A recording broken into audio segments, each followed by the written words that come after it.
Olá pessoal, sejam todos bem-vindos aqui a mais um vídeo no seu canal PH Vox. E sim, o Grupo de Puebla faz uma proposta para o Brasil, onde está, entre outras coisas, a criação de uma moeda única e o retorno da Unasul. A gente vai entender bastante sobre isso aqui hoje.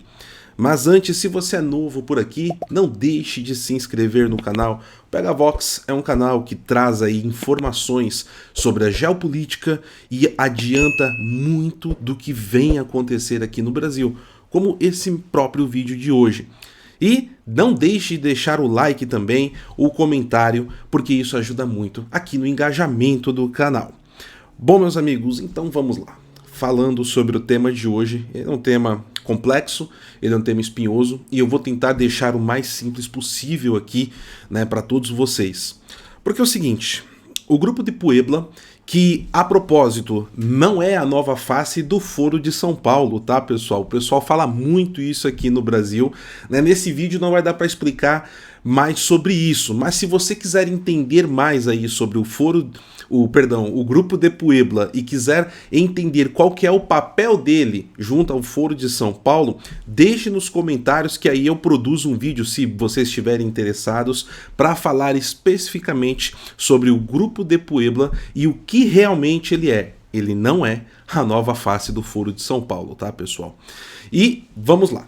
Então, nós tivemos aí o Grupo de Puebla enviando uma carta aos presidentes, né, Gabriel Boric do Chile, Gustavo Petro da Colômbia e ao Luiz Inácio Lula da Silva, que, até onde se sabe, né, está programado para assumir a presidência no dia 1º de janeiro. A questão, por que primeiramente esses três países, tá, pessoal? Porque Colômbia, Brasil e Chile são os países mais ricos da América do Sul. E atualmente são os países que não estão quebrados aqui no continente. Esse é o primeiro ponto. São economias fortes. E essa informação é extremamente importante. Daqui a pouco vocês vão entender o porquê. Eles enviaram um documento, tá, que tem aqui algumas características importantes. Porque como ele foi criado e por quem ele foi criado. Quem assina? Vamos ver, ó. O documento conta com a assinatura de 7 ex-presidentes, incluindo Dilma Rousseff, 11 ex-chanceleres, ex-ministros de estados e petistas de proa, como José Dirceu, Aloísio Mercadante e Tarso Genro. E as informações aqui são do portal DefesaNet, né? As principais propostas desse documento que eu peguei, dei uma olhada, li ele, que eu quero trazer aqui para vocês. Vamos lá. A primeira, produção e compra conjunta de vacinas. Pois é, pessoal. Então, o Brasil, aceitando essas premissas, aceitando essas indicações feitas por esse grupo, ele passaria a produzir vacinas em conjunto com vários países, como a Colômbia, como o Chile, como a Argentina, como a Venezuela, o Peru, a Bolívia. E também, além disso, né, faria todo o processo de negociação com outros blocos e com outros países fora do continente. Isso, à primeira vista, pode parecer muito interessante, mas eu vou deixar aqui a recomendação, né, para quem está assistindo de lembrar do consórcio do Nordeste e como isso aconteceu, né, com a maioria dos estados ali comandados por governos de esquerda. É só a gente lembrar o que tivemos recentemente aí na CPI. Outro ponto muito importante que veio nesse documento está aqui, ó. Discutir políticas de mudanças climáticas. Por que isso é importante, pessoal? Algumas análises da semana atrás eu falei especificamente sobre a questão da Colômbia e como Gustavo Petro está dando indicativo de como será as ações que vêm do Foro de São Paulo, dos estados membros do Foro de São Paulo na região. E dentre estes dados que eu apresentei na análise que eu trouxe ali, eu vou deixar aqui o card para vocês desse programa, tá? O Gustavo Petro ele deixa muito claro que a intenção de adotar a pauta globalista de mudança climática era para utilizar como uma moeda de troca e chantagem dos outros países, principalmente os países que são credores do FMI. Tá? Então, o que nós temos aí? Gustavo Petro ele já adiantou, por exemplo, olha, a Argentina está com problemas, a Argentina está, de certa forma, quebrada, com a dívida muito alta do FMI. O que nós podemos fazer? Trocar a dívida do FMI por crédito de carbono, tá? Trocando em miúdos. É isso o que a Colômbia já propôs através do Gustavo Petro e agora o Grupo de Puebla também dá um indicativo de que a pauta das mudanças climáticas deve ser tratada em conjunto. É só a gente ligar aqui o que o Petro já está adiantando e o que o Grupo de Puebla também está trabalhando. Um outro tópico que eu separei aqui foi negociação de inflação e dívida dos países. Então, se a gente pega aqui a negociação e dívida dos países em bloco, a questão da pauta climática, crédito de carbono, ESG e etc., mais aquilo que o Gustavo Petro já vem dizendo, né, é só a gente fazer aí a ligação dessas pautas para entender qual o caminho que vai ser traçado em cima disso. Outro ponto aqui importante, obras de infraestrutura e energéticas. O que isso significa, pessoal? Significa que o Grupo de Puebla está propondo que o Brasil, o Chile e a Colômbia encabece ações de obras de infraestrutura em todo o continente, subsidiando elas, por exemplo, como foi feito através do BNDES. Seria uma das propostas viáveis a serem utilizadas. Então, por exemplo, o BNDES financia a obra de uma determinada construtora brasileira em alguns desses países e esses países pagam de volta a juros baixíssimos para o BNDES. Olha, no papel é muito lindo, mas nós temos aí diversos históricos de que o Brasil vem tomando calote atrás de calote em obras como essas. E, geralmente, a construtora ou a empreiteira que é contratada para fazer isso também tem se envolvido em esquemas de corrupção. Como são casos envolvendo a Odebrecht, o Porto de Mariel em Cuba, ou a OAS em esquemas dentro da Venezuela, tudo isso documentado na Operação Lava Jato. Nós temos históricos recentes disso e parece, segundo o documento aí que o Grupo de Puebla está propondo, será, mais uma vez, uma forma de fazer, né, incentivo e fomento em infraestrutura em toda a região. E um último ponto aqui também que eu julguei muito importante desse documento está aqui, ó. Celebrar acordos para imigração ordenada, ou seja, promover a imigração entre os países. Pessoas saindo da Venezuela, indo para a Argentina, da Argentina para o Brasil, do Brasil para o Chile e assim por diante. Num primeiro momento, isso também parece ser muito interessante, mas lembremos que países com economias como a Bolívia, a Argentina e o Peru estão completamente quebrados. Isso eu não vou nem citar a Venezuela.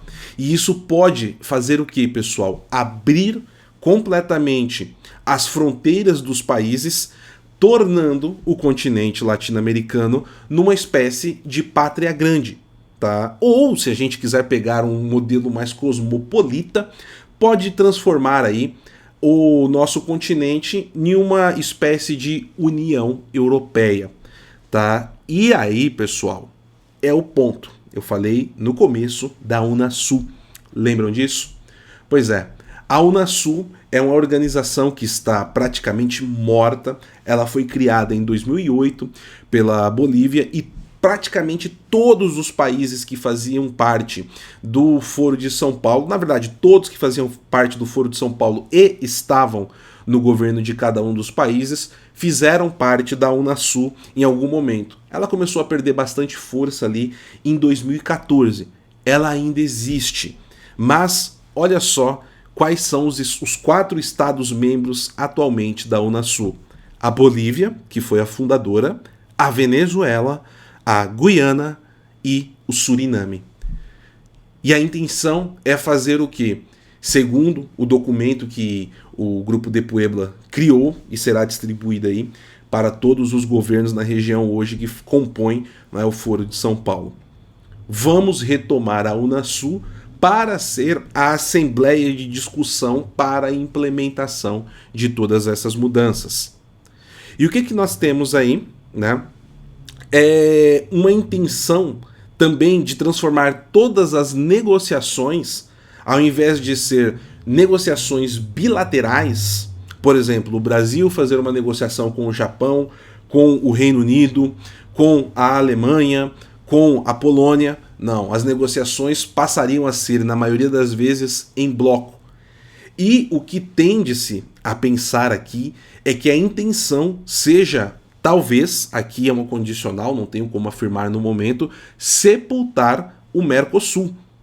Porque o Mercosul ele possui diversas regras que impedem, por exemplo, que a Bolívia e a Venezuela façam parte desse bloco. Então, o Mercosul gradualmente seria abandonado, né, e nós teríamos aí a Unasul crescendo com essa força. E o documento finaliza aqui, tá, com as seguintes palavras, né? Eu vou finalizar na verdade, né, mas tem aqui um trecho do documento que eu acho que é muito importante. O potencial da América do Sul só pode ser realizado na medida em que os países que compõem a sub-região criem um espaço no qual possam se reunir, identificar projetos comuns e desenvolver iniciativas conjuntas. A reconstrução de um espaço efetivo de coordenação sul-americana é, portanto, urgentemente necessária.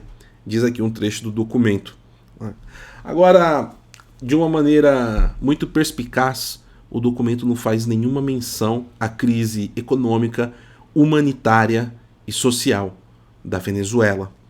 Pois é, pessoal. Por quê? Porque a Venezuela não faz parte do grupo de Puebla, então eles não podem tratar diretamente sobre isso. Mas isso tem um porquê, tá? E aí, aqui eu deixo novamente o pedido. Se você quiser saber mais sobre o grupo de Puebla, deixa aí um comentário que a gente prepara um vídeo aqui para você sobre isso, tá certo? A questão da moeda única, pessoal. A questão da moeda única é um ponto central, porque se você tem toda a articulação, todo o processo de integração em vários níveis que estou comentando aqui, a moeda única ela vai servir para salvar as economias falidas de todos os países capitaneados aí por membros do Foro de São Paulo. Argentina, Bolívia, Peru, Venezuela. Isso sem contar, no caso, o Brasil, o Chile, a Colômbia, né? E esses 3 países darão o subsídio econômico para poder recuperar a economia desses países. Olha, falava-se muito, né, da URSAL como uma piada, né, a União das Repúblicas Socialistas da América Latina. É claro, esse termo em si, ele não é algo de uma alcunha real, mas parece que a gente pode realmente estar indo para esse caminho. Bom, pessoal, se você gostou aqui desse conteúdo, eu vou falar para você considerar pagar um café aqui para nós. Tem um botãozinho aí, valeu demais, e o seu comentário fica em destaque. Eu quero deixar a recomendação aqui para vocês do meu livro. Se você quiser entender mais e sair aí sabendo tudo sobre o Foro de São Paulo, como eles agem e quais são as ações dos agentes de fato, o que é feito em cada país, o que foi feito, como e o porquê, o livro O Mínimo sobre o Foro de São Paulo. Tá? Então, tá aqui. É meu último lançamento, o último livro que trabalhei. Recomendo para vocês. O link está no comentário fixado. Olha, baratíssimo. Você não compra nem um Big Mac com o valor dele, mas o que você vai aprender vale muito mais. Tá certo? Então, meus amigos, espero que vocês tenham gostado aqui do conteúdo de hoje. Vou terminar o vídeo, como sempre, exortando todos a permanecer de joelho no chão, Santo Terço sempre à mão, fé e oração, pedindo a intercessão de Nossa Senhora para o nosso país. Não desistamos, continuemos a luta em oração sempre. Até mais, pessoal.